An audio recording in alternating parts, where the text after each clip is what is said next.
നമസ്കാരം. ജയശങ്കർ, വള്ളുവനാട് മാട്രിമോണിയൽ, ഒറ്റപ്പാലം. ഇന്ന് പറയാൻ പോകുന്ന പെൺകുട്ടി ഡോക്ടർ ഗോപിക വിനോദ്. തിരുവാതിര നക്ഷത്രം, 24 വയസ്സ് കഴിഞ്ഞിരിക്കുന്നു. അവരുടെ ക്വാളിഫിക്കേഷൻ വന്നിട്ട് ഫാം ഡി ആണ് ക്വാളിഫിക്കേഷൻ. ഡോക്ടറാണ്. ഇപ്പോൾ ജോലി ചെയ്യുന്നത് Amrita institute of medical science and research centre Kochi, അതായത് അമൃതയിലാണ്. ആ കുട്ടിയുടെ ഹൈറ്റ് വന്നിട്ട് 5'6", വെയിറ്റ് വന്നിട്ട് 68 kg. അച്ഛൻ ബിസിനസ്മാൻ ആണ്, അമ്മ ഹോം മേക്കറാണ്. അവര് നോർത്ത് പറവൂരിലാണ് താമസം. ആ കുട്ടിയുടെ നക്ഷത്രം ഒരിക്കൽ കൂടെ ഞാൻ പറയാം, തിരുവാതിര നക്ഷത്രമാണ്. ഫാം ഡി ആണ് ക്വാളിഫിക്കേഷൻ. ഹൈറ്റ് വന്നിട്ട് 5'6", വെയിറ്റ് വന്നിട്ട് 68 kg. അമൃത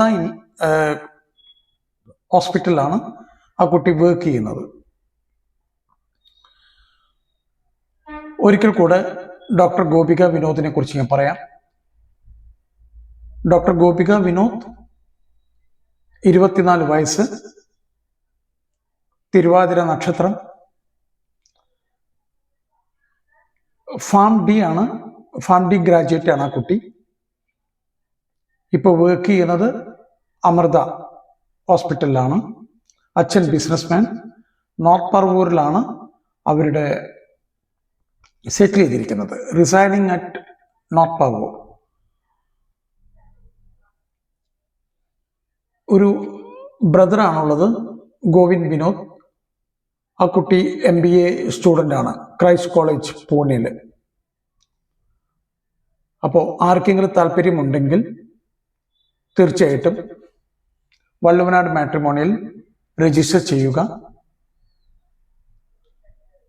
രജിസ്റ്റർ ചെയ്തവരാണെങ്കിൽ റിന്യൂ ചെയ്തു എന്ന് ഉറപ്പുവരുത്തുക. എന്നിട്ട് എനിക്ക് വാട്സപ്പ് മെസ്സേജ് തന്നു കഴിഞ്ഞാൽ തീർച്ചയായിട്ടും ഈ കുട്ടിയുടെ ഡീറ്റെയിൽസ് ഞാൻ അയച്ചു തരുന്നതായിരിക്കും. അപ്പോൾ ഗോപിക വിനോദിനെ കുറിച്ച് എനിക്ക് ഇത്രേ പറയാനുള്ളൂ. എല്ലാ വീഡിയോകളിലും പറയുന്ന അതേ കാര്യം വീണ്ടും ഒന്ന് ആവർത്തിക്കുകയാണ്. ഒരു മാട്രിമോണിയൽ സൈറ്റിൽ രജിസ്റ്റർ ചെയ്തതുകൊണ്ട് മാത്രം കല്യാണം നടന്നോളണം ഒരു നിർബന്ധവുമില്ല. ആദ്യം ആർക്കാണോ കല്യാണം വേണ്ടത് ആ കുട്ടിയുടെ രക്ഷിതാക്കളും ആ കുട്ടിയും കൂടെ ഇരുന്നൊന്ന് സംസാരിക്കുക. എന്തൊക്കെ തരത്തിൽ നമുക്ക് ആവശ്യങ്ങളുണ്ട്, അതായത് ചിലർക്ക് ലൊക്കേഷൻ, ചിലർക്ക് എഡ്യൂക്കേഷൻ, ചിലർക്ക് ഹൈറ്റ്, ചിലർക്ക് വെയിറ്റ്, ചിലർക്ക് കുടുംബപരമായിട്ടുള്ള കാര്യങ്ങൾ, ചിലർക്ക് ഇന്ന സ്ഥലത്ത് ജോലി, ജോബ് ലൊക്കേഷൻ എന്നൊക്കെ നമ്മൾ പറയും. അപ്പോൾ അങ്ങനെയൊക്കെ എന്തെങ്കിലും റിക്വയർമെൻറ്റ്സുകളൊക്കെ ഉണ്ടെങ്കിൽ അതൊക്കെ നേരത്തെ കാലത്തെ ഡിസ്കസ് ചെയ്ത് വെച്ച് കഴിഞ്ഞാൽ ഒരു പരിധി വരെ അച്ഛനമ്മമാർക്ക് എളുപ്പമായിരിക്കും. ഇല്ലെങ്കിൽ ആവശ്യമില്ലാത്ത ആളുകളുമായി സംസാരിച്ച് അവസാനം കുട്ടിക്ക് അത് താല്പര്യമില്ല എന്ന് പറഞ്ഞ് ഈ മറ്റു രക്ഷിതാക്കളുമായിട്ട് നമ്മൾ ഒരു ശത്രുത ലെവലിലേക്ക് എത്തും. അപ്പോൾ അതിൻ്റെ ഒന്നും ഒരു ആവശ്യം വരുന്നില്ല, നമ്മൾ നേരത്തെ കാര്യങ്ങൾ മനസ്സിലാക്കി കഴിഞ്ഞാൽ. അത് കഴിഞ്ഞാൽ തീർച്ചയായും നിങ്ങളുടെ കുടുംബക്ഷേത്രം അല്ലെങ്കിൽ നമ്മൾ ധർമ്മദൈവങ്ങൾ, പാലക്കാട് അല്ലെങ്കിൽ ഒറ്റപ്പാലത്തൊക്കെ പറയുന്ന ഒരു കാര്യമാണ് ധർമ്മദൈവങ്ങൾ. അതായത് നമ്മളുടെ തറവാട്ട് കോമ്പൗണ്ടിന്റെ അകത്തുള്ള ദൈവങ്ങളെയാണ് നമ്മൾ ധർമ്മദൈവങ്ങൾ എന്ന് പറയുന്നത്.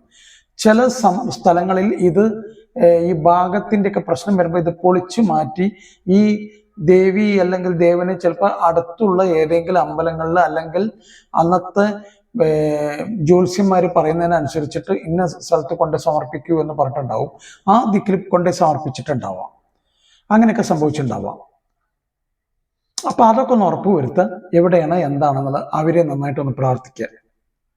2, മൂന്നാമത്തെ കാര്യം, ജ്യോത്സ്യരുടെ അടുത്ത് പോകുമ്പോൾ അദ്ദേഹം എഴുതി തരുന്ന തലക്കുറി ബൈഹാർട്ടാക്കാതിരിക്കുക. ഇത്ര നാൾ ചേരില്ല, ഇത്ര ദോഷമുണ്ട്, അതാണ് ഇതാണ്, ഇതൊന്നും നമ്മൾ പഠിക്കരുത്, നമ്മൾ ബൈഹാർട്ടാക്കി വെക്കരുത്. കഴിയാവുന്നത്ര ജ്യോതിഷ സംബന്ധമായിട്ടുള്ള അനാവശ്യ യൂട്യൂബ് ചാനലൊക്കെ ഒഴിവാക്കുക. കാരണം നമ്മളിപ്പോൾ ഒരുവിധം പാരൻസ് ഒക്കെ ഇപ്പോൾ ജ്യോതിഷ പണ്ഡിതന്മാരായിട്ട് മാറുന്നൊരു കാഴ്ചയാണ്. നമ്മൾ തിരിച്ചങ്ങോട്ട് എന്തെങ്കിലും അവരോട് ചോദിച്ചു കഴിഞ്ഞാൽ അവർ പറയും, അയ്യോ ഇത് ജ്യോതിഷം പറഞ്ഞ പ്രകാരം പറയാണ് കേട്ടോ, ഞങ്ങൾക്കറിയില്ല. ഇതാണ് നല്ല ഒരു 99% ആളുകളും പറയുന്നൊരു പേര്. അപ്പോൾ അറിയാത്ത കാര്യത്തിനെ കുറിച്ച് സംസാരിക്കാതിരിക്കുക. ഞങ്ങൾക്ക് അറിയില്ല എന്ന് പറയൂ. ഞാൻ ഓറോസ്കോപ്പ് നോക്കണ്ടെന്നല്ല ഞാൻ പറയണം, ഓറോസ്കോപ്പ് നോക്കണം. ഓറോസ്കോപ്പ് നോക്കുക മാത്രമല്ല, അത് നിങ്ങൾ കൃത്യമായിട്ട് അവർക്ക് അയച്ചു കൊടുക്കൂ, അവർ നോക്കട്ടെ, അല്ലെങ്കിൽ നിങ്ങൾ നോക്കൂ.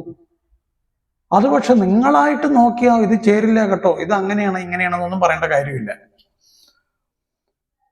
ഓരോരോ പ്രൊഫൈലിനും ഓരോരോ സിറ്റുവേഷൻ ആയിരിക്കും, ഓരോരോ ഇതായിരിക്കും വരിക. നമ്മുടെ ജാതക സംബന്ധമായിട്ട് വ്യത്യസ്തതകൾ ധാരാളം ഉണ്ടാവും. അപ്പൊ നമ്മൾ ആദ്യം തന്നെ ഈ കാര്യങ്ങളൊക്കെ പറയുമ്പോൾ വളരെ ശ്രദ്ധിച്ചിട്ട് പറയണം. കഴിയുന്നത് പറയാതിരുന്നാൽ അത്രയും നന്നായി. ഹോറോസ്കോപ്പ് അയച്ചു തരാമെന്ന് പറയുക, അതായിരിക്കും ഏറ്റവും നല്ല, അല്ലെങ്കിൽ ഒരു ഉചിതമായിട്ടുള്ളൊരു തീരുമാനം.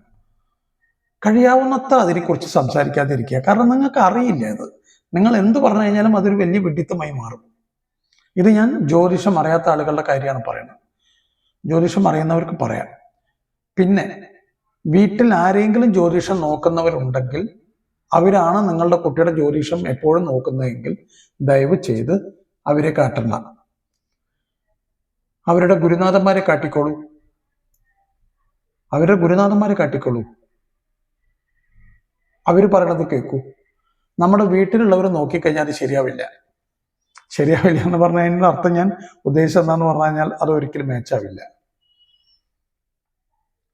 വലിയ ബുദ്ധിമുട്ടാണ്.